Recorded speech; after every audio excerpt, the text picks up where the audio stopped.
One of the key things we keep hearing is that the Cover Oregon mistakes are now behind us, and that since the botch rollout, things at Cover Oregon have been slowly but steadily improving. On Your Side investigator Chelsea Kopta joins me now with that part of the story. Two new insider accounts that really dispute that. And Chelsea, we're talking about Cover Oregon employees talking here. Yes, Steve, one former, one current. Both have direct knowledge about the mismanagement they say is still happening with Cover Oregon enrollments, and they believe the public has a right to know. It's a 19-page application. We'll call her Sue.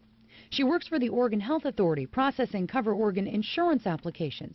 And she turned to the On Your Side investigators to blow the whistle on the careless mistake she says she still sees her bosses brush off every day. It's wrong. It's just totally wrong. And the people need to know what's going on. She says her bosses tell her to process applications without Social Security numbers. I just couldn't believe it. Something you legally need to get health insurance. When you see that there are problems, or when you see that there's not a Social Security number on an application, how often would you go to a supervisor about it? Every time. And what does the super tell you? I say, what should I do? And they said, just put it on through. Sue tells me she also was told to, quote, push through applications listing undocumented dependents living outside the U.S. Who are you claiming? And they'll name those children and their dates of birth and where they answer later on in the application that they're living in Mexico. You heard her right. Oregon insurance for people living in Mexico. The On Your Side investigators have learned there is a group of illegal immigrants who can legally apply for state medical services, pregnant mothers. But rather than putting them in the program designed to get them the help they need, the state wrongly enrolled 2,600 undocumented people in the Oregon Health Plan, the state's version of Medicaid. Sue's claims support what the On Your Side investigators have already heard from Dan Silver, Hal Demarest, the Westfall family, and many other Oregonians who submitted their applications to Cover Oregon, but got error messages instead of insurance. And Sue's not the only one blowing the whistle. I went and got one of the managers. I was like, hey, we almost had a huge mistake here. I don't want another one. Like, that's bad publicity for us.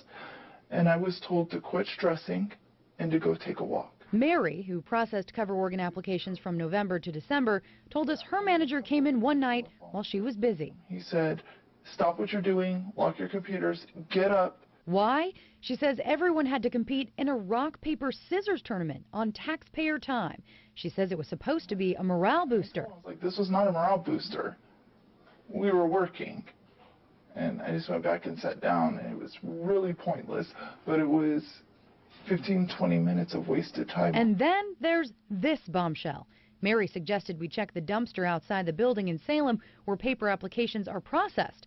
We found it in a public parking lot behind an unlocked gate. No sign of a guard anywhere. Just a handful of random papers. And we found discarded Cover Oregon applications, one with a handwritten Social Security number on the back. It was just that easy. How could that information end up whole in the trash? Our whistleblower has a theory. Mistakes were getting passed on from shift to shift. They weren't being resolved right away. They were just getting passed on to the next person. Still, Mary tells us there is one way to make sure your information is kept safe and your application done correctly and on time. One of the managers came in with a stack and said, these get processed first. And whose applications were those? Get elected to state office. It was the governors and anybody affiliated with that office. And it was also representatives for the state of Oregon. Website. We asked Governor Kitzhaber about that today. Did you or anybody in your office direct anybody at Cover Oregon to enroll yourself or state employees before other people? No.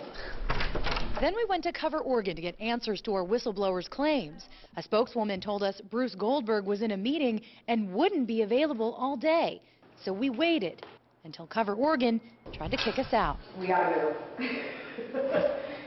Yeah. We're not even allowed to be standing up here? No. If you want Is it. it in public for us to be standing? Well, we've asked if you want to go down there, we're going to do it out there. Can you cite the legal authority that says I'm not allowed to be here? Because I'm going to stay here until you do.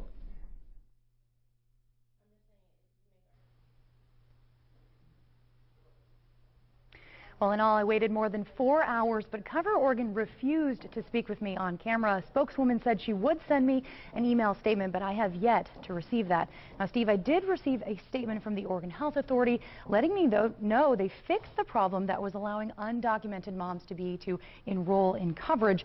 They also told me only people living in Oregon, that includes their dependents, were getting coverage, but they really didn't dig deeper into this bigger issue to say whether or not those people were in fact getting coverage who should not have received it. Seems like a new development daily in this story. It's always something. It really is, and this is stunning stuff you just gave us. Chelsea, thank you very much.